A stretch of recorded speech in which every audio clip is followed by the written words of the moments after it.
Welcome to South Asia Today, our show that provides you the glimpses of South Asia. I'm your host Yeshi. Here are the headlines. India to pay special attention to Bangladesh COVID-19 vaccine needs, says Prime Minister Modi. British Foreign Secretary's official visit to India sets the tone for bigger, deeper Indo-UK partnership. And Nepali girls tie the knot with God in an ancient ritual.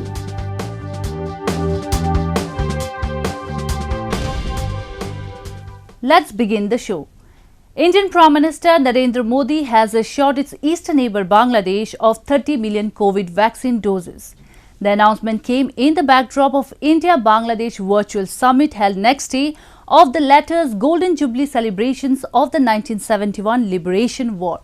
While India was instrumental in that victory of Bangladesh, it continues to share deep diplomatic, trade and economic ties with Dhaka even today. India will help its eastern neighbour Bangladesh with COVID vaccines as soon as they are ready. Prime Minister Narendra Modi said during the virtual summit with his Bangladeshi counterpart Sheikh Hasina. The announcement comes a few weeks after New Delhi allowed India's Serum Institute in November to commit to provide 30 million doses to Dhaka in a period of 6 months when they are ready. संतोष का विषय है कि इस कठिन समय में भारत और बांग्लादेश के बीच अच्छा सहयोग रहा, चाहे वो दवाइयां या मेडिकल इक्विपमेंट हो या फिर हेल्थ प्रोफेशनल के साथ काम करना हो। वैक्सीन के क्षेत्र में भी हमारे बीच अच्छा सहयोग चल रहा है। इस सिलसिले में हम आपकी आवश्यकताओं का भी विशेष ध्यान रखेंगे। The event, which principally focused at celebrating the liberation war of Bangladesh with Pakistan, underscored the potential of great ties between the two nations. The leaders signed 7 pacts, including one on creating an India-Bangladesh CEOs to increase investment in each other's country, primarily in the IT sector. India's largest trade partner in South Asia, Bangladesh has been seeking bilateral comprehensive economic partnership agreement with India encompassing trade in goods, services and investment. Both sides have now committed to push trade and business under the framework of SAARC and BIMSTEC. New Delhi urged Dhaka to allow its eastern part to get a connectivity with northeast via Bangladesh. Modi is also expected to visit Dhaka on Bangladesh's Independence Day in March. Hasina said that her country will celebrate their joint victory in the Liberation War.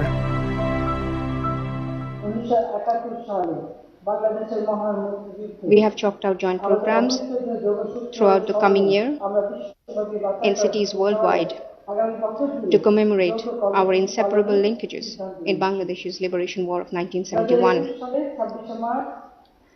The crowning glory of our joint commemoration would be your presence in Dhaka for the celebrations on 26 March 2021. Both New Delhi and Dhaka have acknowledged that there is more to their relationship than just trade. History and culture bind them together. While India is home to millions of Bengalis, it was also the first country to recognize Bangladesh as a separate and independent state. Both had established their diplomatic ties as soon as Bangladesh was free in 1971. The leadership of Modi and Hasina has provided a fresh impetus to the relationship of two countries, and it has been marked with exchange of visits and extension of cooperation. When Bangladesh today stands on the cusp of sharing the least developed state tag, it would be requiring a strong ally to stay in the next level. India is the most reliable and viable option. The Union Territory of Jammu and Kashmir has witnessed 2 democratic trumps since the abrogation of special status in August 2019. People have participated overwhelmingly in the local elections to choose their representatives. The newly formed body of the District Development Council will soon have its 280 members to look after the development schemes in the region. We have a report. Braving the extreme winter chill and the dangers of COVID-19 pandemic, the people in Jammu and Kashmir turned up in huge numbers to cast their vote. Held peacefully in 8 different phases, the District Development Council elections will bring in people's representatives at the district level to administer the development schemes being floated by the central government. The recently amended governing system of council will also approve the district plans and capital expenditure. The locals say they are looking forward to the positive and real democratic transitions in the region. इंशाअल्लाह हमें उम्मीद है, इसीलिए हम घरों से बाहर आए हैं वोट डालने के लिए, ताकि हमारा अपना नुमाइंदा जो है इलाके का, वो इलाके की खदमत कर सके. New Delhi has emphasized time and again that the previous form of governance in the region was proving to be ineffective as locals didn't have any say in the decision making. The reorganization of the state, coupled with the country's historic Citizenship Amendment Act, has enabled the locals to actively participate in the administrative body of the region. Several communities like West Pakistan refugees, Valmikis and Gurkhas, who have been living in Jammu and Kashmir for decades, feel empowered and emancipated.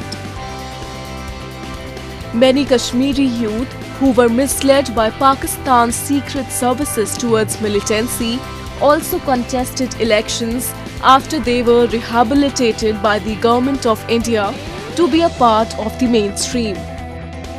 Somia Sadaf is wife of a former militant Abdul Majid Butt. She is grateful to the government and is ready to serve the people if elected from her district. ख़ास तो मेरे लिए यही होगा कि यहाँ पे development होनी चाहिए. लोग ये पॉसिबल नहीं है कि हर बंदे को गवर्नमेंट जॉब मिले.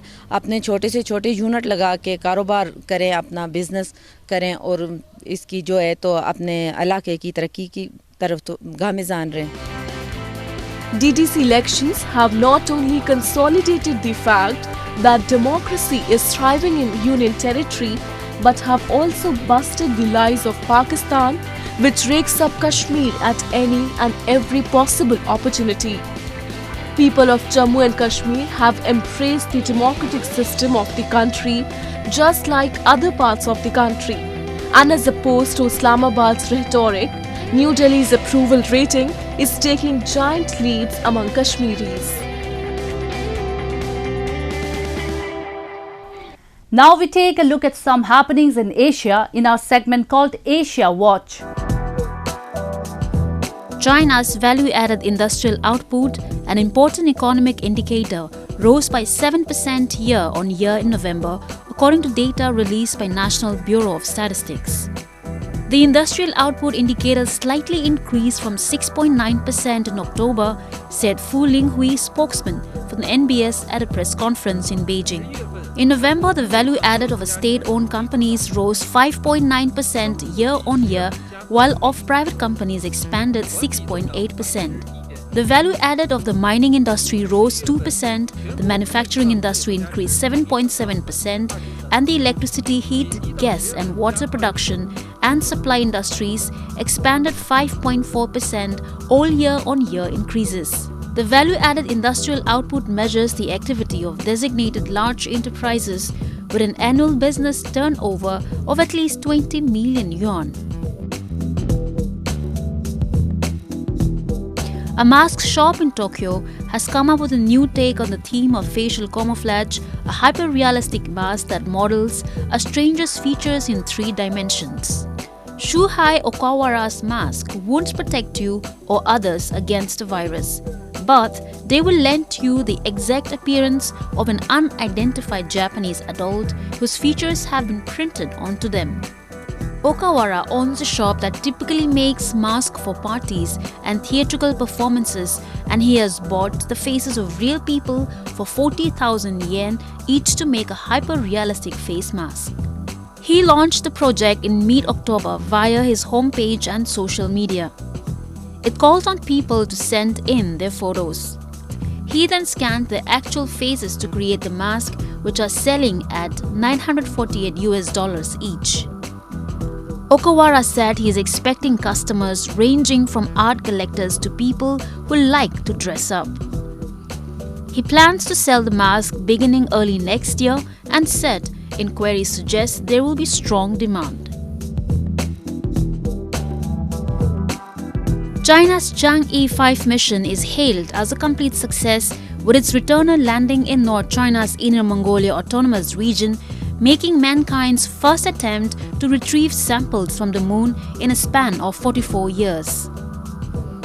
The ground team has also done a very good job in searching and retrieving the capsule in a designated area in a timely and orderly manner.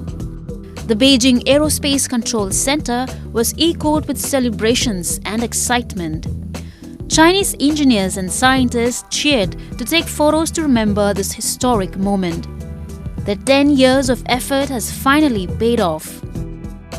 It marks a successful conclusion of China's current 3-step lunar exploration program of orbiting, landing, and returning with lunar samples, which was first launched in 2004.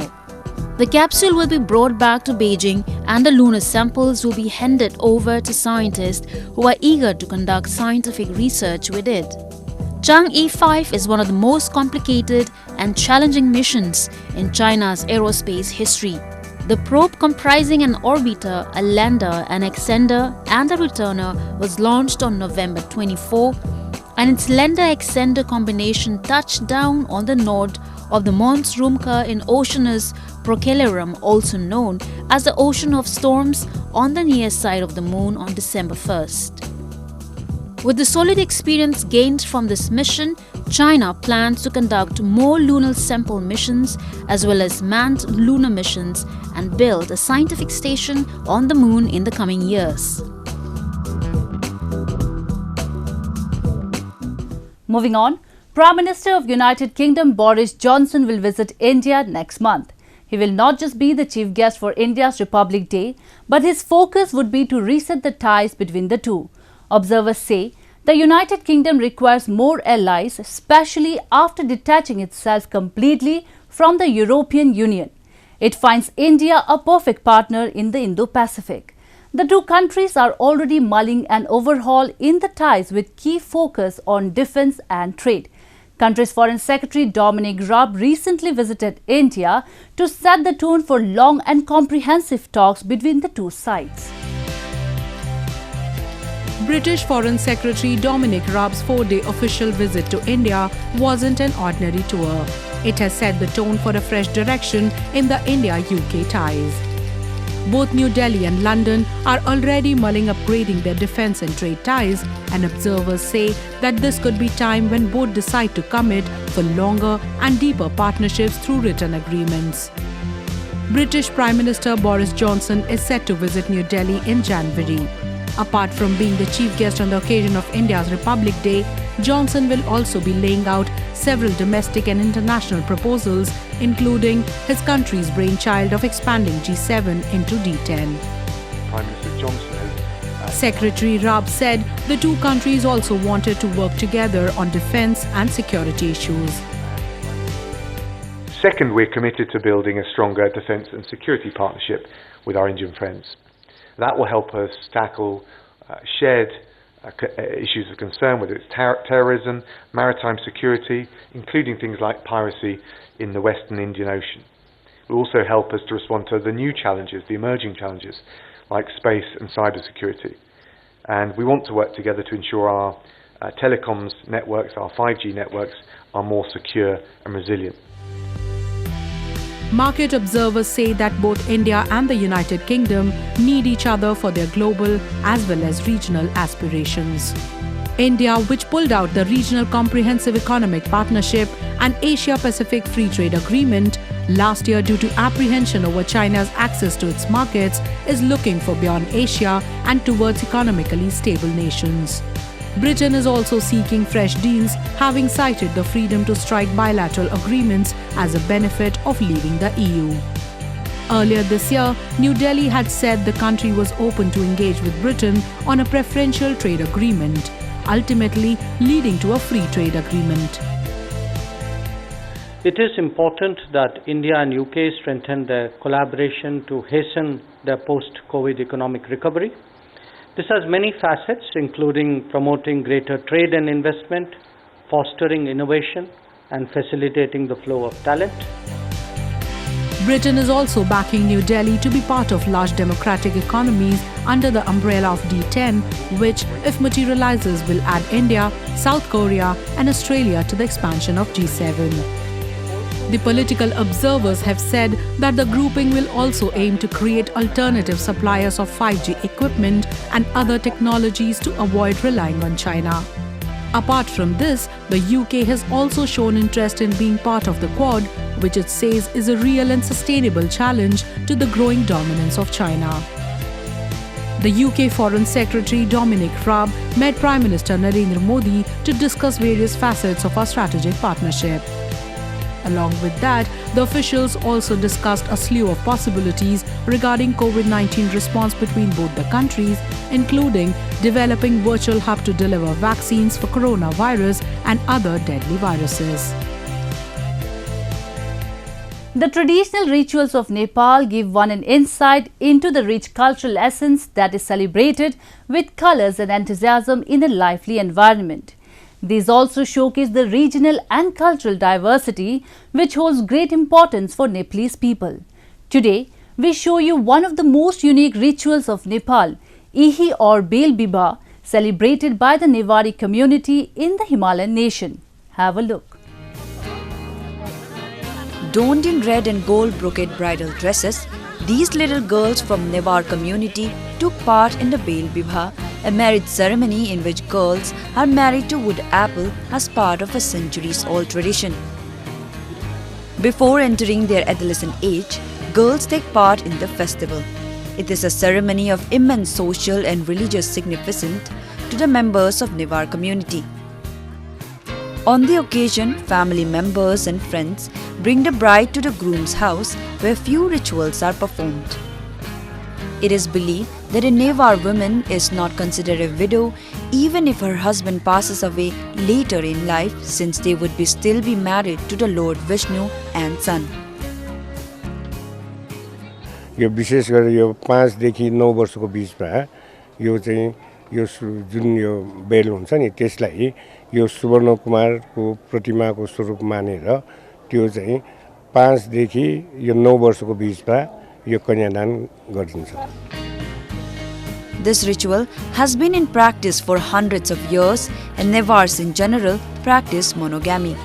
It is a very sacred ritual, and real Kanyadan as a virgin girl is handed over to God. In a later ceremony, she will wed the son by spending 12 nights in a dark room at the age of 11 or 13, a ritual that earns her additional protection. Her final wedding will be to her real human husband, usually around the age of 25. As per the beliefs and various scriptures, a girl from Newar community gets married at least 3 times in her life. They are first made to marry a wood apple, then married to the son, before finally getting married to a man. हाम्रो Newari culture अनुसार जीवनमा 3 चोटी विवाह गर्नुपर्छ भन्छ. अहिले सुरुको विवाह चाहिँ यो बेल भयो, बेलसँग विवाह गरिदिने सुवर्ण नारायणको प्रतीक मानेर त्यो भयो. अनि गुफा राख्ने बेलामा अनि त्यो सूर्यसँग विवाह गरिदिने भयो. अनि लास्टमा चाहिँ अब त्यो मान्छेसँग नै विवाह हुने भयो.